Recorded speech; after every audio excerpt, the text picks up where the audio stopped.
Okay, good afternoon, everyone. Greeting you all in peace and love. Thanking you for making the time to attend class today. We are going to continue with our series from last week, which was You Do Not Have to Maneuver on Every Blow. This is the fourth topic to be covered. The previous three were love over fear, control of emotions, love over fear, patience as a virtue, and control over the emotions. The fourth component to it is the maneuver, which we call and refer to as the great equalizer, because it truly is. It's a very, very powerful principle and tool that we use. Before we take off, though, I do want to open the floor for accounts of last week. A homework assignment was, excuse me, for all intents and purposes, to watch out for opportunities whereby your unction, your spirit, your gut gave you an instruction without, or that was apart from, the brain, in the sense of analytical reason to do a thing or not to do a thing, and how that turned out for you. Excuse me. And also, uh, that was the primary focus, or to share a opportunity or an instance where patience, or you just maneuvered, you utilized, you did not maneuver on a blow that came to you in the virtual dojo, whether you leverage patience or you use love to counteract the weapon, in quotation marks. Anybody care to share? Have any poignant examples? I have two, so I want to hear from you guys first. Hi everyone. I was not here last week, but I do have something to share. Only because I don't know if it was stupid of me, but I feel like I needed to do it. Or I like how I feel after doing it. So um it's kind of crazy, but so I get off work late at night, and Monday I got off work and there were no Ubers available because I don't have a car, so I don't drive right now. So there were no Ubers. So I'm just sitting there. It's 2 a.m. I'm just sitting there, and something tells me to start walking. So I start walking. Mind you, I work about 15 minutes from where I live, but the walk is a 2.5 hour walk. So I, in my head, I'm like, okay, I'm gonna just start walking, and then I'll look for an Uber like 30 minutes from now and see what's available, see if anyone is out. And that was like my plan. Like, okay, I'm just gonna start walking. Like something just told me to start walking, so I started walking. Like I'm not gonna just sit here and wait all night for nothing. So I started walking. And we all know how unsafe this world can be. And mind you, I work on the east side. Like I walked from Jefferson to Hamtramck. So yeah, not the best area. Um, but afterwards, I felt really safe spiritually. Like before I took off, I called on all my ancestors, known and unknown, protect me, guide me, watch over me as I walk home. But I really felt like I was like testing myself. And it was like I'm just asking myself as I'm doing this, like, what am I willing to do in this season?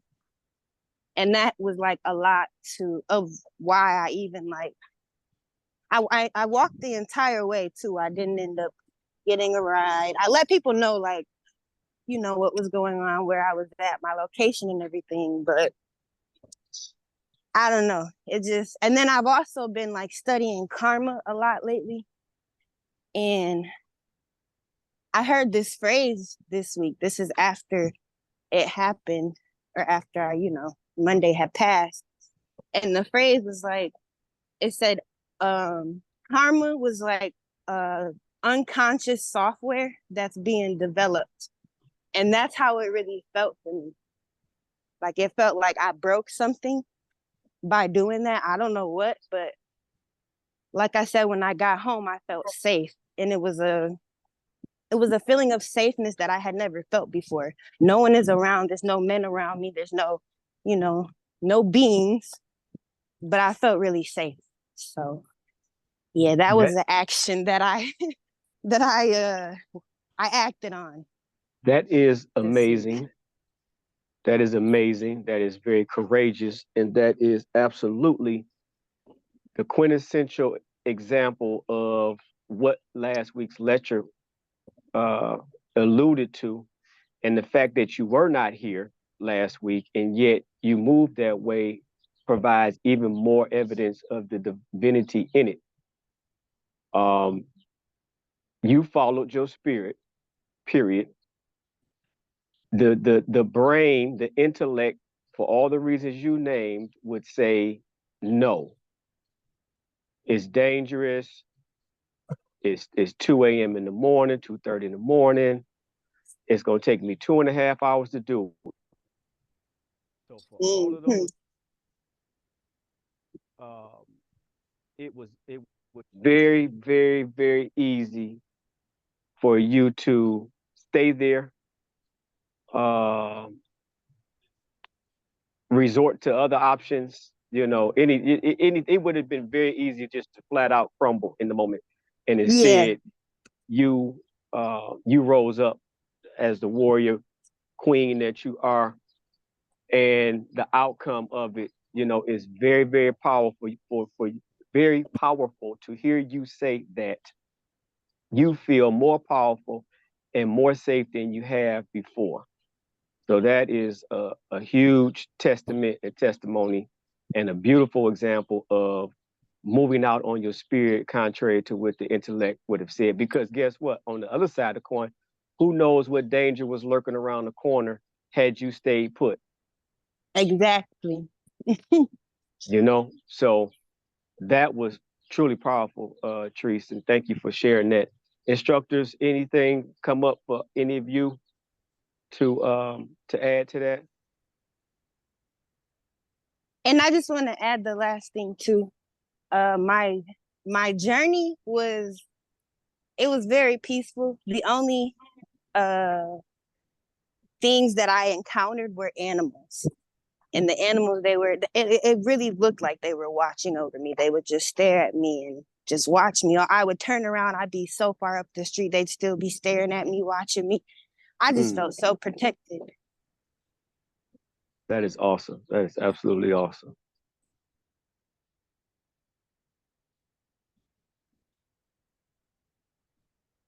Okay. Anybody else? Any instructors want to add to that specifically, or if not, anyone else have anything to share?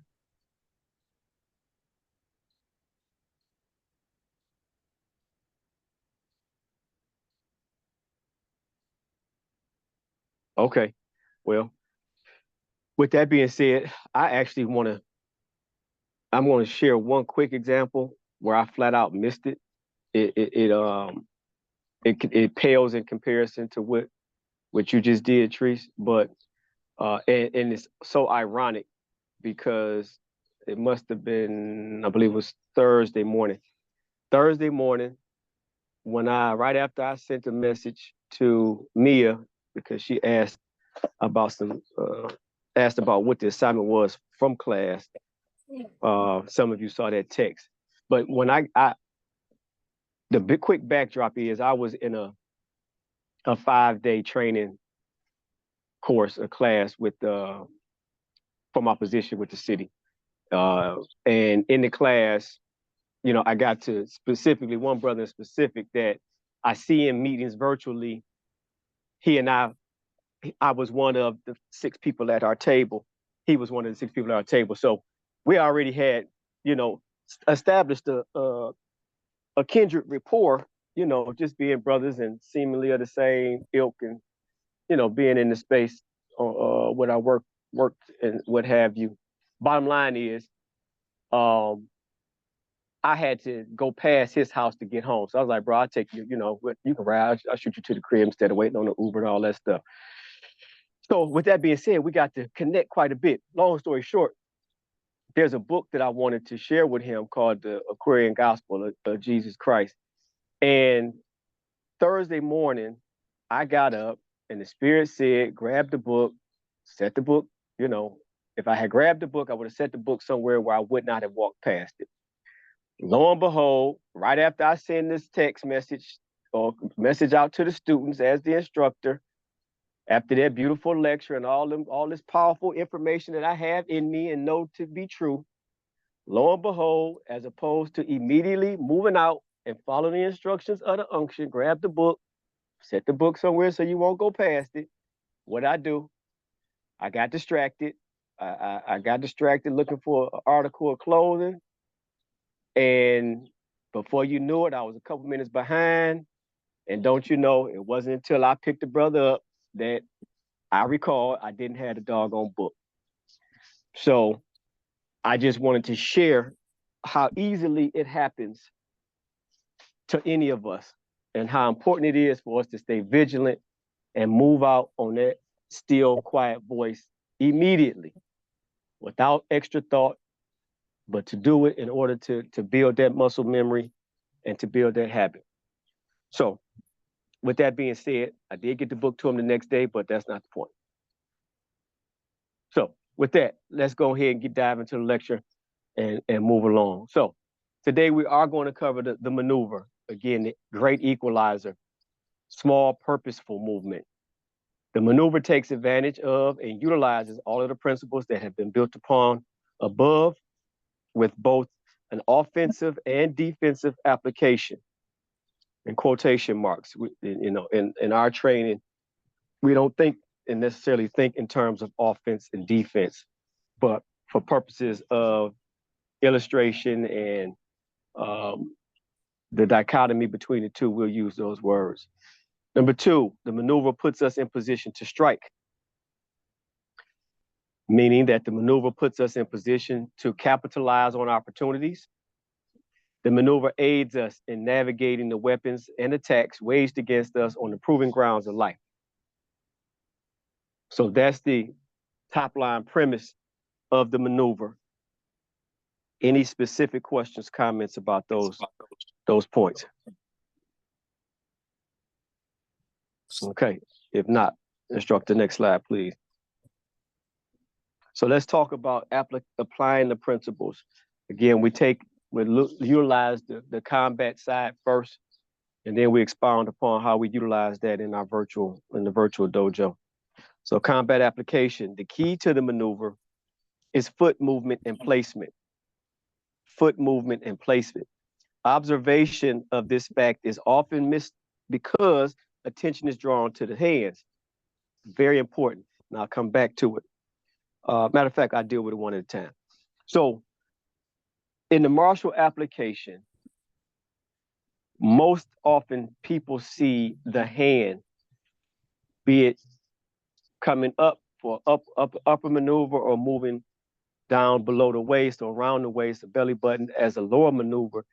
Most oftentimes people see the hand movement, and the natural inclination is to equate that to a block, which is so often done, in other combat applications. But the key to the maneuver, the power of the maneuver is in the foot, which changes your location. It's slight movement, and it moves us and puts us in a position to strike. Byproducts of that maneuver or that small movement are that, generally speaking, you aren't struck, and if you are, you aren't taking the full brunt of that strike. And additionally, as a natural part of that, you are in turn not affecting necessarily wrestling with the energy of your opponent. So the maneuver puts us in position to strike.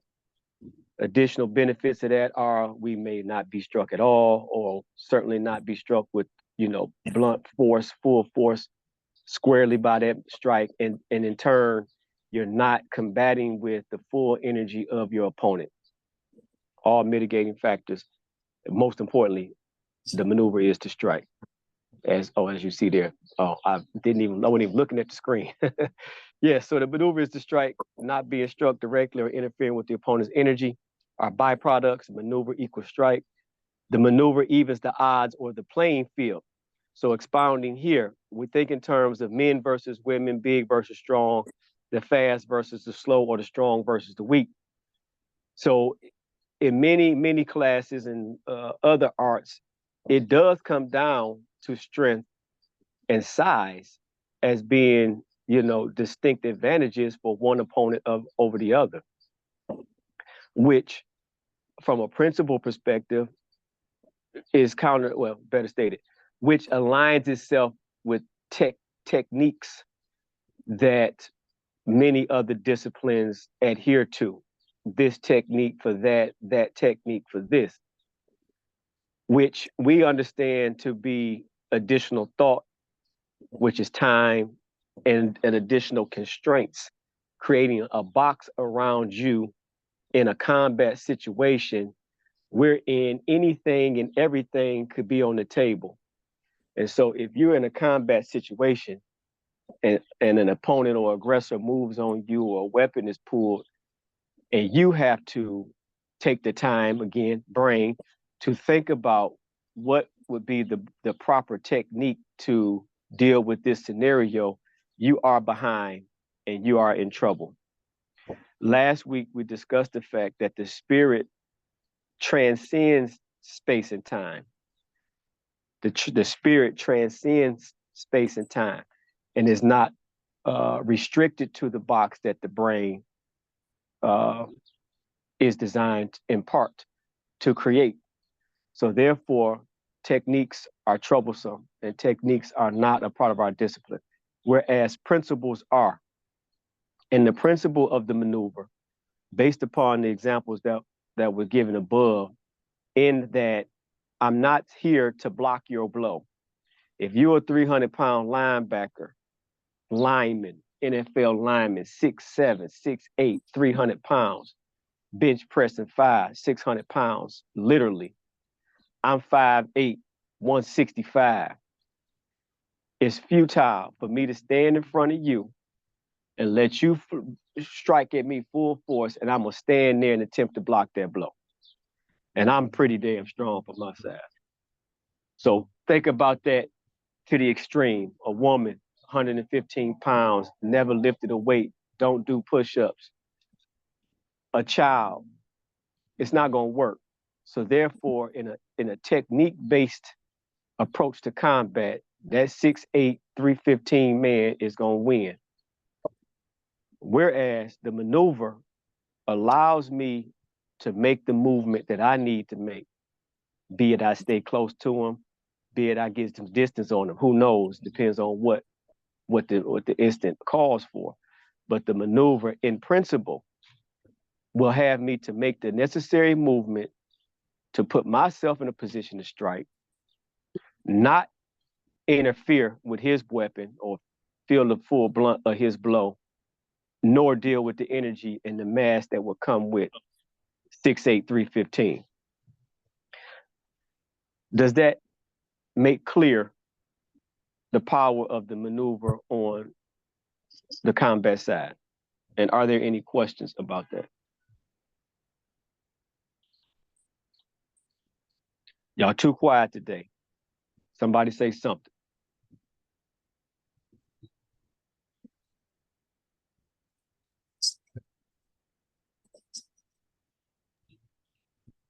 I don't have any questions. You're the only person in this class, Teresa. Okay. So everybody else is multitasking. Okay, all right. We are here. Kudos to you, Trees. Amen, amen. You made it safe. That makes sense. What you said, instructor, makes sense. I do have a little bit to share about how I've been maneuvering. And then I do have a little bit of hindsight to my situation. And I was being patient. Okay, I heard you say you have some hindsight to share about your situation. And what was the first thing you said, Ray? Oh, I did have insight. I did have something to share in regards to last week's homework. I just couldn't share it. Okay. So, with all due respect, share specific to the homework. Keep the additional component for a little later because this whole class is not for me today. We want to clean up and finish what we got started, and we definitely want to leave room for Instructor North to bring forth the work he's been putting in. Please. But Okay, yep, go ahead. okay. So for the homework, right now. So I had my commencement on Monday. You did or you do? I did.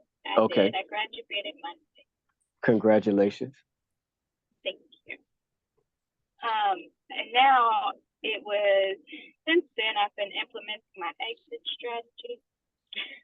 So much of my awareness has gone to how I am going to close out my lease and pack up my items and my daughter's items and leave that apartment that I was sharing with her father. And so Spirit has been in my ear about how I should get that done.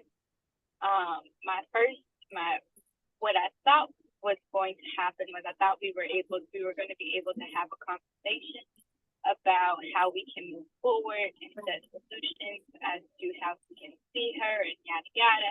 And it's just not going anywhere.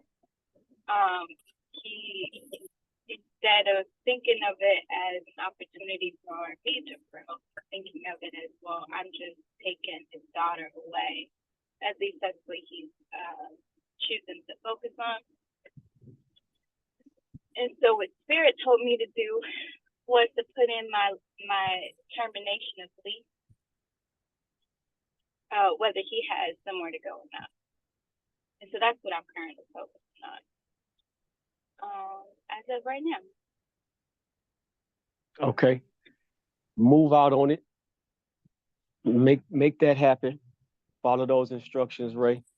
I would like to talk to you probably offline about a number of things pertaining to that relationship. This is not the forum. And in the interest of time, if you're open to it, I'd like for us to talk privately about your next steps. But for purposes of this, you clearly heard the instruction. Now it's solely up to you to apply those instructions or not. So I encourage you to apply the instructions. Thank you for sharing that and your transparency. Okay, next slide, please.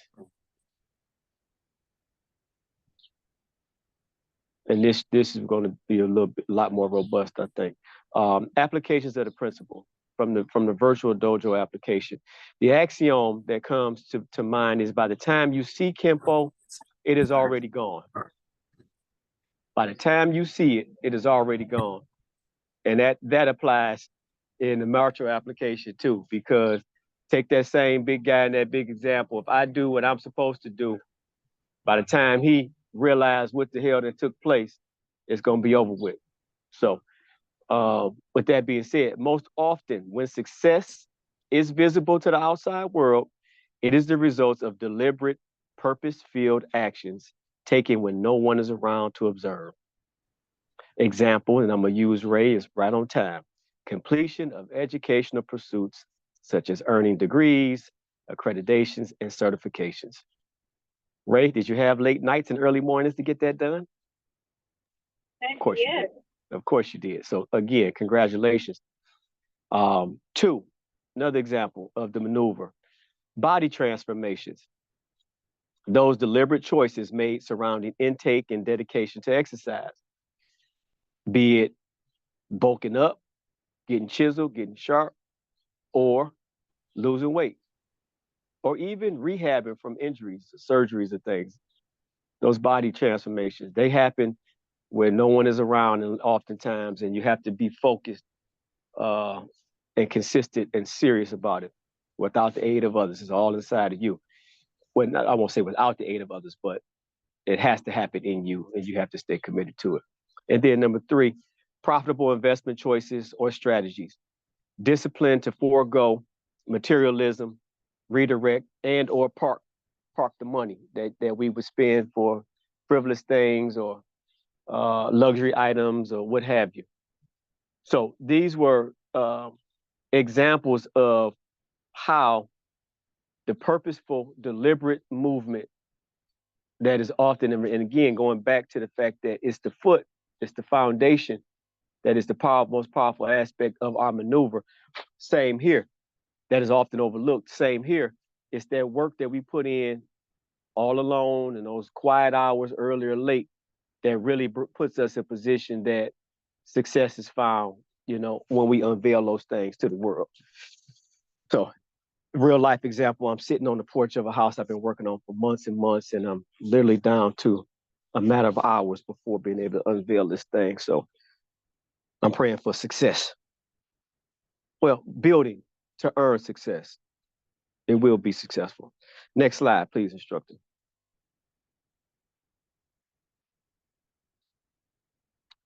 Moving further in application of the principles in the virtual dojo. Again, same axiom. Number 2, every battle is not to be taken head on or immediately engaged in. Every battle is not to be taken head on or immediately engaged in. Examples being, do not make a mountain out of a molehill. The employee-employer relationship. And then last but not least, certainly not least, social media engagements.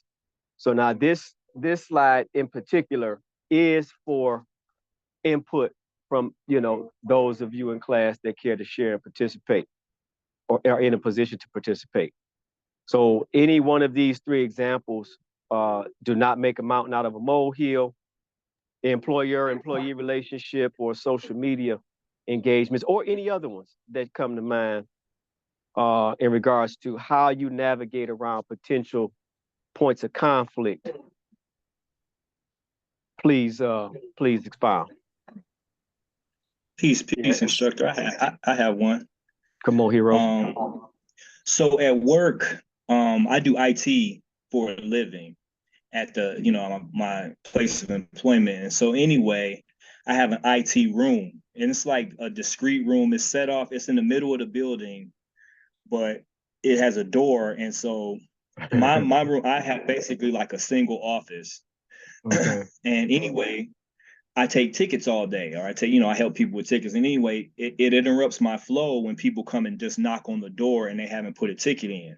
Right. So my boss told me, put a sign on the door that says, please put in a ticket before you knock.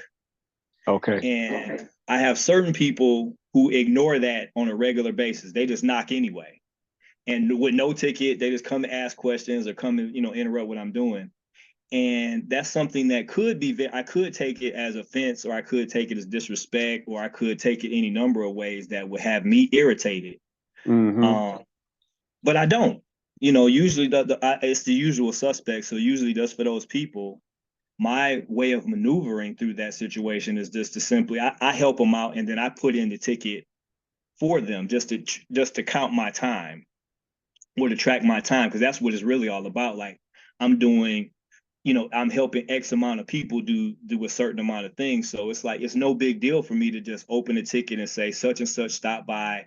They had this question or they had this issue. And then I open the ticket, and then I take it in due time. I close the ticket. No, problem solved. Whereas I could have just been getting angry about it or feeling like they're being disrespectful, which in some cases they are. They certainly are. But as opposed to me getting upset about it and making complaints that's never going to be heard, or, trying to cause a problem about it, like it says here, don't make a mountain out of a molehill. I use my maneuver at work I use that at work all the time. So that's my example. That's a great example. Thank you for sharing it. It's a lot in here. I want to park here for a second.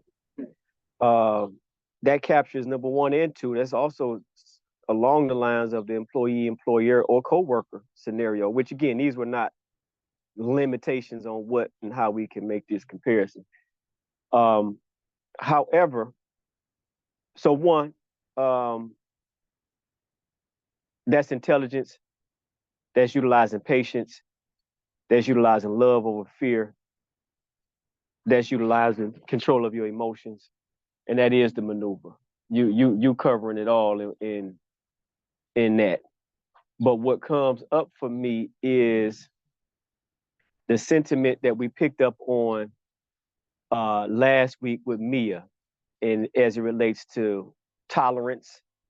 What was the word she used? Tolerance, tolerate. Uh, it was another word that she used. Mia, if you can address it, I forget what it is.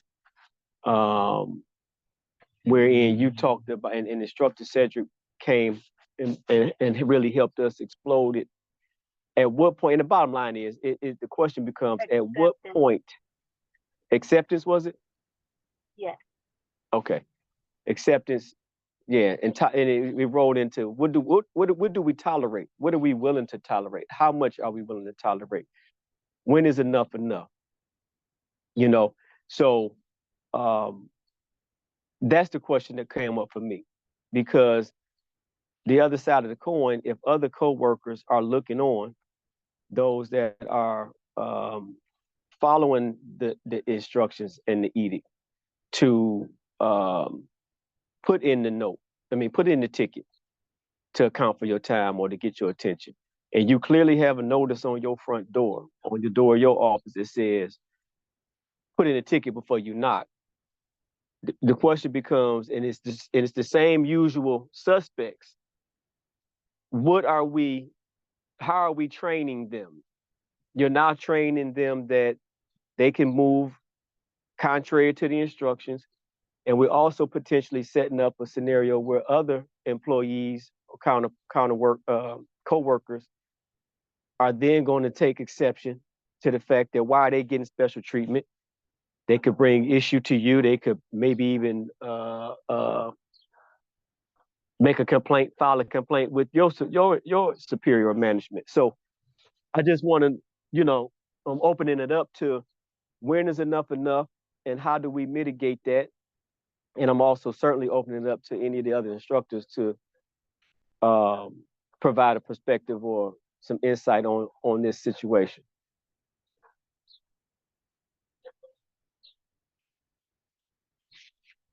Because I don't know here. For me, I think I'm gonna give you a pass a couple times, but after that, I'm gonna check you, and I'm gonna tell you respectfully, you need to follow the same process that the rest of the team is following, because you put me in a compromised position where I may have conflict from other people for you getting preferential treatment, and what makes you think you deserve preferential treatment. So that's my position. I'm gonna give it to you a couple times, but after that, you're gonna have to follow the rules.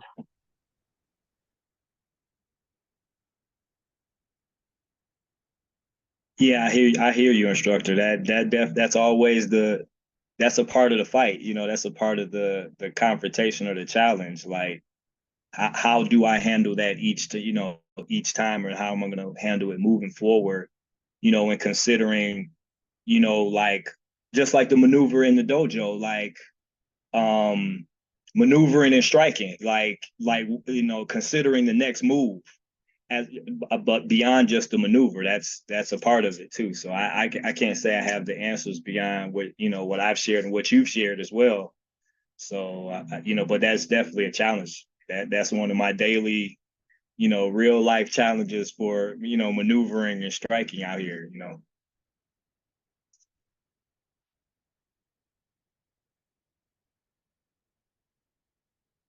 Sorry, I was on mute. Yeah, for sure. So let me ask you this: interpersonally, the people that you consistently uh, do the favor for, who are they, and why have you, decided to accommodate them? Well, the usual suspects is usually old white guys. The old white guys that's been there for a while. They're up in the company. and they don't, it's like, who do they answer to? It's like they know where all the bodies is buried kind of guys, like they've done dirt for the company, and they, it's like they just around. And they have a certain amount of privilege they feel. I feel like they feel. And just me, like one day, who's their boss? Their boss is the CEO or somebody like that. So, my bosses are the people I work for are, I've made them aware of the situation. They understand what's going on, and they, it's already a case where, I've been given a certain amount of immunity towards those people. You know what I mean? Like, those people are not going to affect what happens to me, because the issue is known. My bosses know about it. They know about the violations, and they've asked me to conduct myself in a certain way just so they could track it. And then when they are able to bring it up, the way that I annotate my tickets, they can see that it's a ticket that I created, and they get to bring that up in their meetings to say, beyond what Keith does on a day-to-day basis, he consistently has X amount of people who, beyond what you can see for his numbers, here's some additional time that we account for him, because we know these people come and bother him or come and ask for his help on a regular basis. So it's like I've already been given grace in the situation for, the way that I handle it. To me, that it's like it's the best situation, since I don't, the major thing would be me just taking it as disrespect. I'm not going to get in trouble for it. My time is already accounted for. The only thing that's not accounted for is, if you leave it up to me, I wouldn't put a sign on the door. I'll put it that way. It's like the sign it wasn't asked for by me, and it wasn't, I put it there as a result of my boss asking me to. But leave it up to me, I don't mind helping people, and I don't have a problem with it. But the sign being there, it's almost like, you know what I'm saying? It's almost like you put a do not trespass and sign up, and people are still going to trespass. I really don't consider it trespass, but I could. You know what I'm saying? I could take offense. Like, how dare they? I put up my sign. They can't read. They should follow the rules. Like, I could go there, but it's not really it's not a problem. It's And not I a don't. problem. No, Yeah, and and I don't want to make it a problem. I no, don't want don't to make make a a. problem. I'm gonna cut you off because I want to make sure we give some time to instruction. But given the way you just described how it all set up, who they are, the rank that they hold in the company, the fact that your superiors, well, not your superiors, but your management understand and basically have they've acknowledged that this is the way to go. I mean, because at the end of the day, the boss is the boss, right? And so if these are high-ranking leaders of the company, there is some level of privilege that comes with that, and it would be purely emotion, like you said, to take it as offense, uh, in a personal way. So I think that you're handling it the best way that it should be handled. Um, and I think you've positioned it within yourself in the right way and in the right place mentally. So that's perfect. Unless any instructors have anything to say, I think that's a great comprehensive example. And so first question, any instructors have any input there?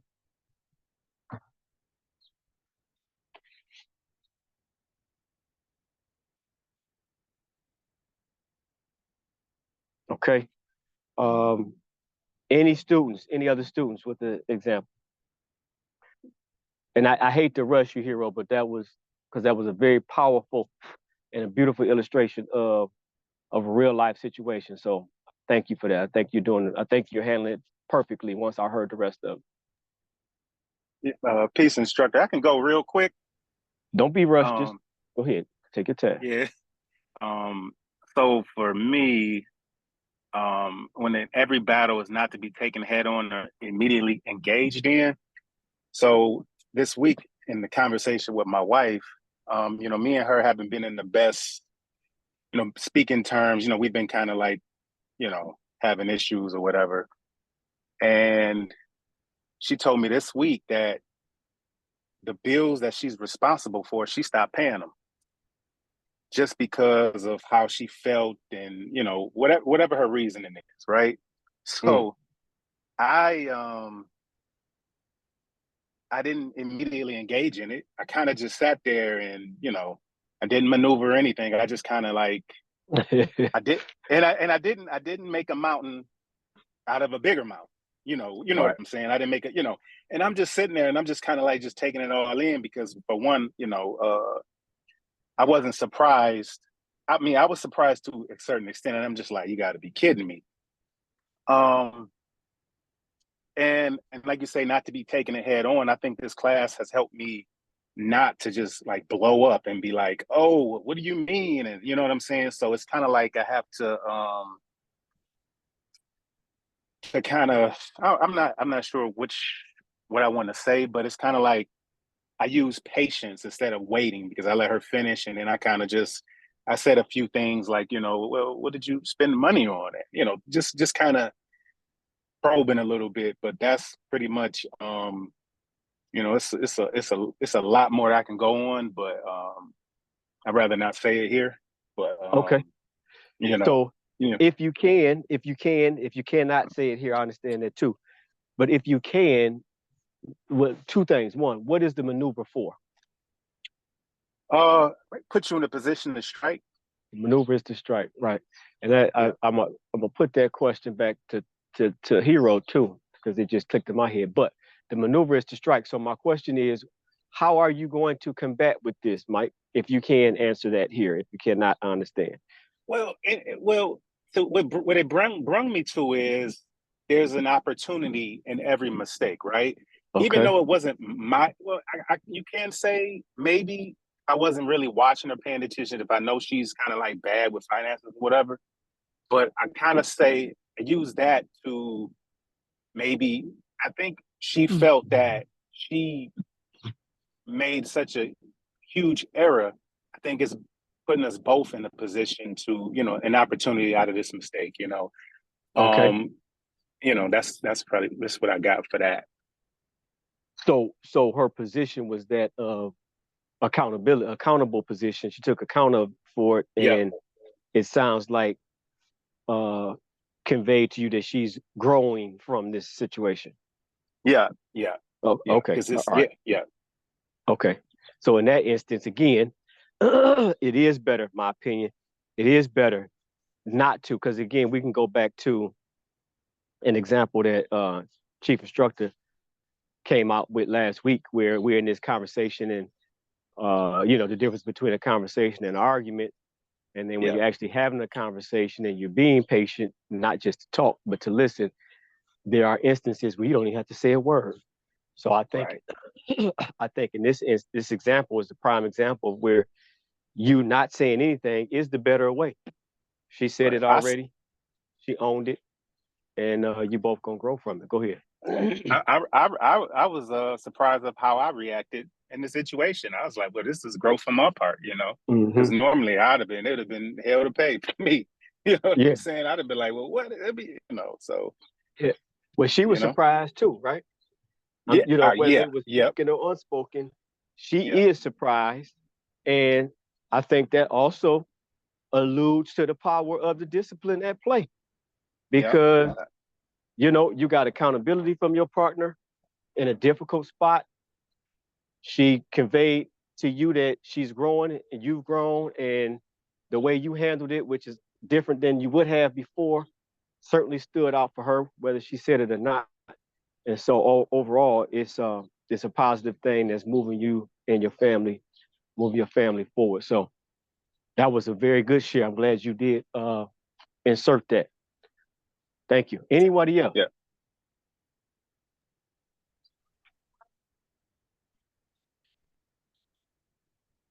Okay, real quick. Somebody speaking? Hello? Yeah, can you hear me? Not really. Oh, okay. All right. Well, I'll be patient. You on the Bluetooth again? I am. I am. Uh, I can okay. Okay. Um, is there another slide, instructor?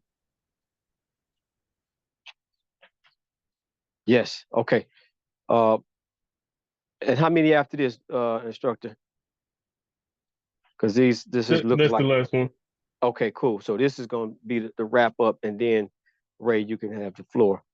Um, so it looks like we dove into this. People and circumstances come in all different sizes, temperaments, and varying degrees, and potential outcomes. Example: the overtly aggressive, hostile; the passive aggressive, the sneaky; the fast money in large sums through illegal means; slow money in small amounts through hard work; love interests for more than one person; friction in relationships between your significant other and your children, parents, or even between spouses.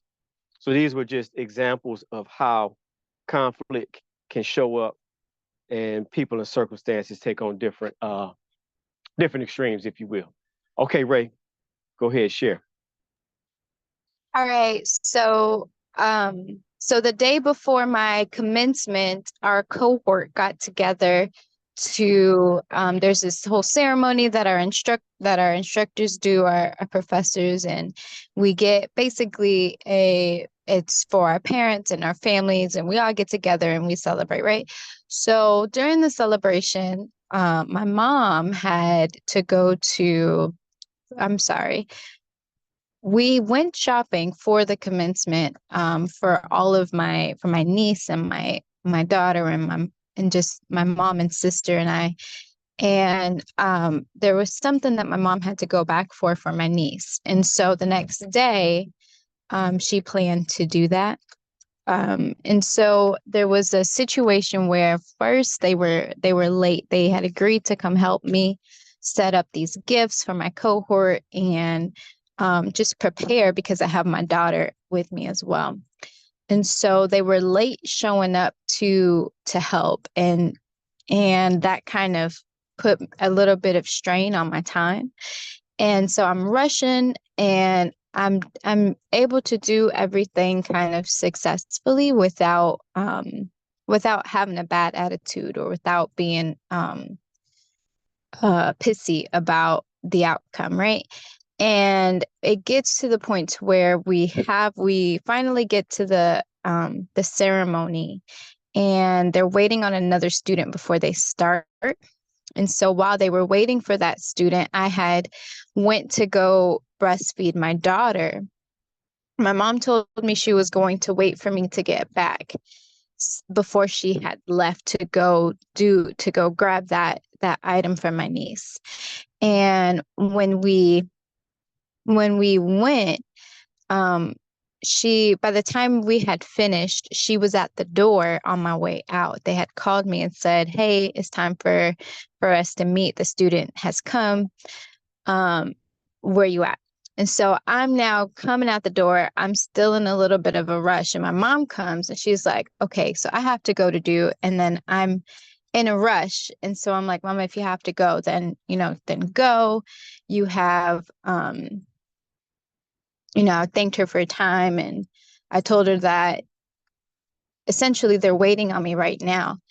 And she just gets really upset because I said those things to her. She gets upset about it, and she starts yelling at me. And on the way to the ceremony, she's yelling at me, and I'm telling her, "I need you to calm down because I don't want your voice to carry," and all these things. And she started commenting on my relationship. "Well, do you talk to everybody? Do you talk to me like that? Do you talk to everybody like that?" And just going on and on. And in that specific moment, I felt very like, I'm the daughter, I'm your daughter, I am going through something that's really special, and it means a lot to me. And you get the stress or you can see that I'm constrained for time, and I'm stressed, and there are things that you can do to help alleviate that stress, but you're so consumed by the things that you have going on right now. And so I was really understanding. So I didn't say anything after I just let her talk, let her yell, let her have her moment.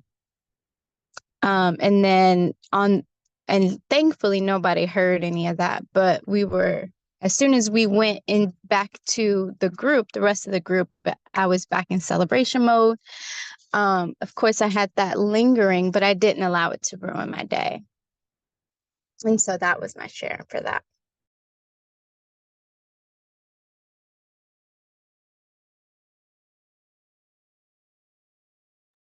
Sorry about that. Getting off mute. Oh, that's heavy, Ray. You've shared with us many examples of the relationship between, you and your mother. Again, in transparency and very bravely. At this moment, I think you handled it the best way that you could in order not to, make a spectacle of yourself and bring in, I'll use the word negative, bring in negative energy to a positive event, of celebration. And, but me, specific to you, I feel like your maneuver in life is a major maneuver. The small movement might not be so small. I think that you have to move in such a way that will look extreme to the people that are used to you. In regards to moving away, getting out of what appears to be the line of fire, from people that, by all accounts are very significant in our lives.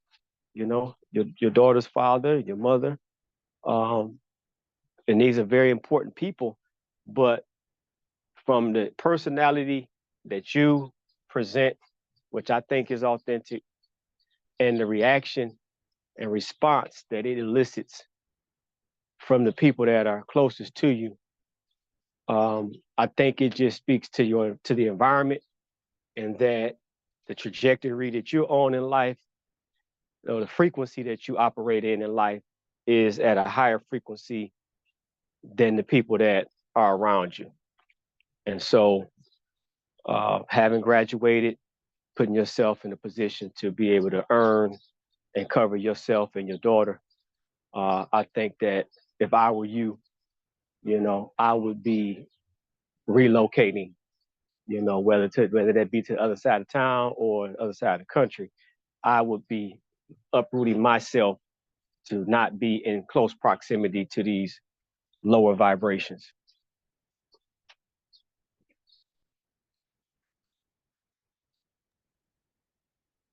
It's already being planned out. Well, there you go. So that is your strike. So strike and be definitive and powerful in it. So with that being said, we are over an hour. We're past 3:00. I definitely want to make sure that Instructor Keith has the opportunity to, properly introduce the next course. Before doing that, instructors, my instructor brothers, any commentary you care to share? No pressure. Just want to make sure that opportunity is extended.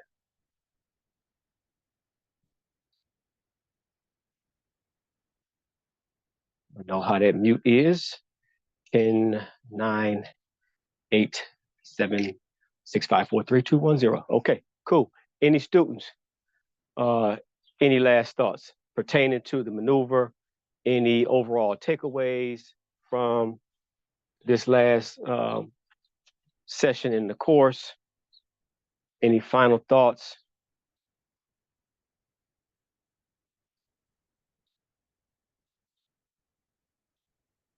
Well, all right. Yeah, instructor, real quick. Yeah, great class, man. Like I texted you last week, it was amazing last week, and just wanted to share that in front of everyone. Well, I appreciate you, man. Thank you, brother. Thank you. It's a lot of work. Um, and I say that not as a bad thing, but it is a lot of work. It really is too. But the way we look at it as instructors, true disciples of the discipline. Um, it's a healthy stretch. You know, it's a very healthy stretch to grow us and to make us, yet better, not only practitioners of the art on the physical side, but really, again, practitioners of the art in the virtual dojo where it really is most applicable because in real life, hey, how often is it that you really in physical combat? Very few and far between. And the more we evolve, the likelihood of that diminishes exponentially, and so the power is in applying the art to your life. And as one of our axioms that we created is that we are here to make black belts in life, not just people that can kick and punch real good. So I appreciate that, Mike, and I appreciate the work that it takes for us to be able to contemplate, you know, how the lessons, how the principles show up in life. And then in doing so, it is absolutely the same as practicing in the physical space because none of us are hypocrites, So, and I wish my coworker could bear witness to it because when it clicked in my mind on the way to the class, I probably had a cuss word or two about how I missed it. And for him as an outsider looking at me like, damn, bro, you just forgot the book. It ain't no big deal.